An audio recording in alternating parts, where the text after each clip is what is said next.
ఏంటమ్మా ఇలా వచ్చేసావు? అక్కడ మీ అమ్మ కోపడుతోంది. రామ్మ వెళదాం, పెద్ద గొడవ ఎట్టుంది. అసలు ఇక్కడ ఏం జరుగుతోంది నాన్న? హరీష్ వాళ్ళు ఈ ఊరిని ఎలా కనిపెట్టగలిగారు? ఎవరు నాన్న ఆ యముడు?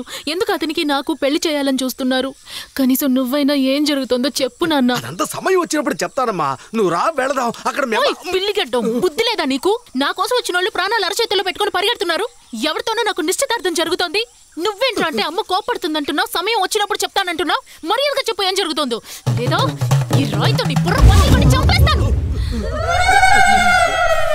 చెప్పాల్సిన సమయం వచ్చినట్టుంది, నేను చెప్పేస్తానమ్మా. చెప్పు. 25 సంవత్సరాల క్రితం నేను మీ అమ్మ లవ్ మ్యారేజ్ చేసుకున్నాం. తన కులం ఏదో ఊరేదో ఏమీ చెప్పలేదు, నేను అడగలేదు. పెళ్ళైన 8 సంవత్సరాలకి అప్పుడు నీకు 10 ఏళ్ళు ఉంటాయనుకుంటా.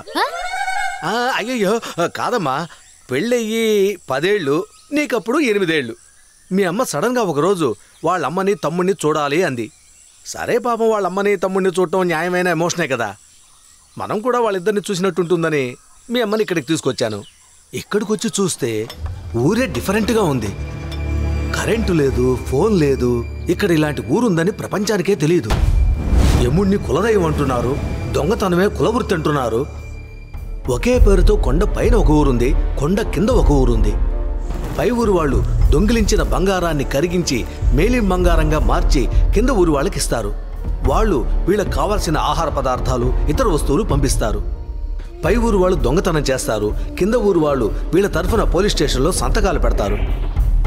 ఏదైనా సమస్య వస్తే అడవిలో ఉన్న ఊరు ఖాళీ చేసి వేరే చోటికి వెళ్తారు. పైన యమసింగపురం, కింద యమసింగపురం. 2 ఊరోళ్ళు తోడు దొంగలే. ఈ రహస్యాన్ని 2 ఊరోళ్ళు కాపాడుతున్నారమ్మా. నిన్న ఊరి హిస్టరీ జియోగ్రఫీ గురించి చెప్పమని అడిగానా? నాకెందుకు ఇప్పుడు పెళ్లి చేయాలనుకుంటున్నారు? అది మాత్రం చెప్పు చాలు. చెప్తానమ్మా. నాకు ఇవన్నీ చూసి చాలా భయం వేసింది. ఆ రోజు నన్ను యమధర్మ పంచాయతీకి తీసుకువెళ్లారు. యమధర్మ పంచాయతీ? నువ్వు మన కులం కాని వాడిని ఎవరినో పెళ్లి చేసుకుంటే వాడిని ఈ ఊరి వాడిగా మేము ఒప్పుకోవు. నువ్వు నా కూతురు అయినా ఈ ఊరి కట్టుబాటు నేను మీరలేను. యమా, నేను పనిలో ఉన్నాను. బావా పనిలో ఉన్నారు. యమా,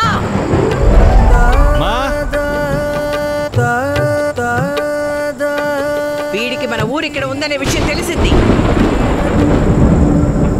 వెంటనే వీడి తల నరికి రక్తాన్ని పట్టుకెళ్లి యముడికి అభిషేకం చేయి. వాట్ ఈస్ యువర్ నేమ్ బావా? రాజేంద్ర. మా బావని చూస్తే పాప అనిపిస్తోంది. పైగా అక్కకి మొగుడైపోయాడు. తల నరకొద్దు. పైగా నువ్వు ఆశపడట్టు ఊరు రహస్యం చెప్పకుండా ఉండడానికి కళ్ళు తీసి 4 కోసి ప్రాణాలతో వదిలేద్దాం. నీకు ఓకేనా బావా? ఏ యమా, ఆయన చదువులేని వాడు అనుకుంటున్నావా? పెద్ద ఆడిటర్, చదువుకున్నవారు. ఇటువంటి ఊరుందనే రహస్యాన్ని చేత్తో రాసి చూపిస్తే ఏం చేయగలరా? అక్క చాలా తెలివింది కదా. అవును బావా. పోనీ ఒక పని చేద్దాం, కళ్ళు తీసి 4 కోసి చేతులు 2 నరికేద్దాం. ఈ లెక్క కరెక్ట్ కదా అక్క? వీల్లేదు, వాడి తల నరికి బలి ఇవ్వాల్సిందే. అదే సరైంది. అమ్మా వద్దమ్మా, పాపం. మనం కళ్ళు తీసి 4 కోసి చేతులు నరికి క్షమించి వదిలేద్దామా? ఎక్కడో బతుకుతారు. యమరాజమ్మా, దీనికోసం ఎందుకు ఇన్ని మాటలు? మన ఊరి ఆచారం ప్రకారం యముడి దగ్గరికి వెళితే తల నరకడమా, నాలుక కొయ్యడమా అనేది ఆయనే మనకు చెప్తాడు. ఆపు, నీ ఏడుపు చూడలేకపోతున్నావు. బతికే ఉన్నావుగా, చావలేదుగా. ఆ తర్వాత ఏమైందో చెప్పు. ఆ తర్వాత ఊరు వాళ్ళందరూ కలిసి మాట్లాడుకొని యముడిని ప్రార్థించి చివరికి ఒక నిర్ణయానికి వచ్చారు. యముడు నాకు 2 ఆప్షన్లు ఇచ్చాడు.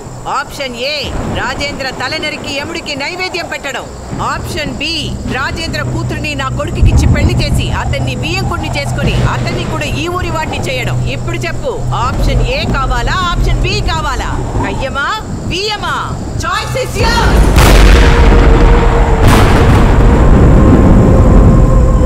ఓరి దుర్మార్గులారా, అంటే నాకు చిన్న వయసులోనే పెళ్లి చేసేశారా? లేదమ్మా, కేవలం నిశ్చితార్థం మాత్రమే జరిగింది. కానీ మా మనసు ఒప్పుకోలేదు. మీ అమ్మకు తెలిసిన ఒక అడవిదారు చూపి మనల్ని ఇద్దరిని తప్పించింది. నేను నిన్ను తీసుకుని పారిపోయి వచ్చేశాను. తర్వాత